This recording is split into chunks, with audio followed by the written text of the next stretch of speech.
বাবুদের দাঁত ব্রাশ করা খুব জরুরি। এজন্য আমি একটা ভিডিও আছে আমরা দেখবেন, কিন্তু দেখা যাচ্ছে যে ইদানিং আমরা বাবু পাচ্ছি যে দাঁত ব্রাশ করতে করতে দাঁত ক্ষয় করে নিয়ে আসে। একটু জেনে নিই আমরা কখন কোন ভাবে কি বয়সে আমরা দাঁত ব্রাশ করব।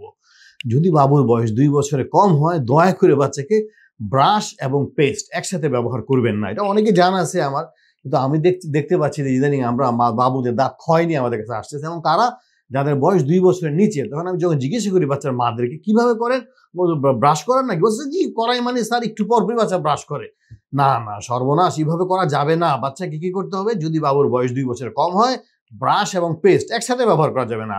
বাচ্চাদের যে বেবি পেস্ট আছে যেগুলো খেতে পারে, এই জাতীয় পেস্ট খেলেও সমস্যা হয় না, এই জাতীয় পেস্ট ব্যবহার করবেন।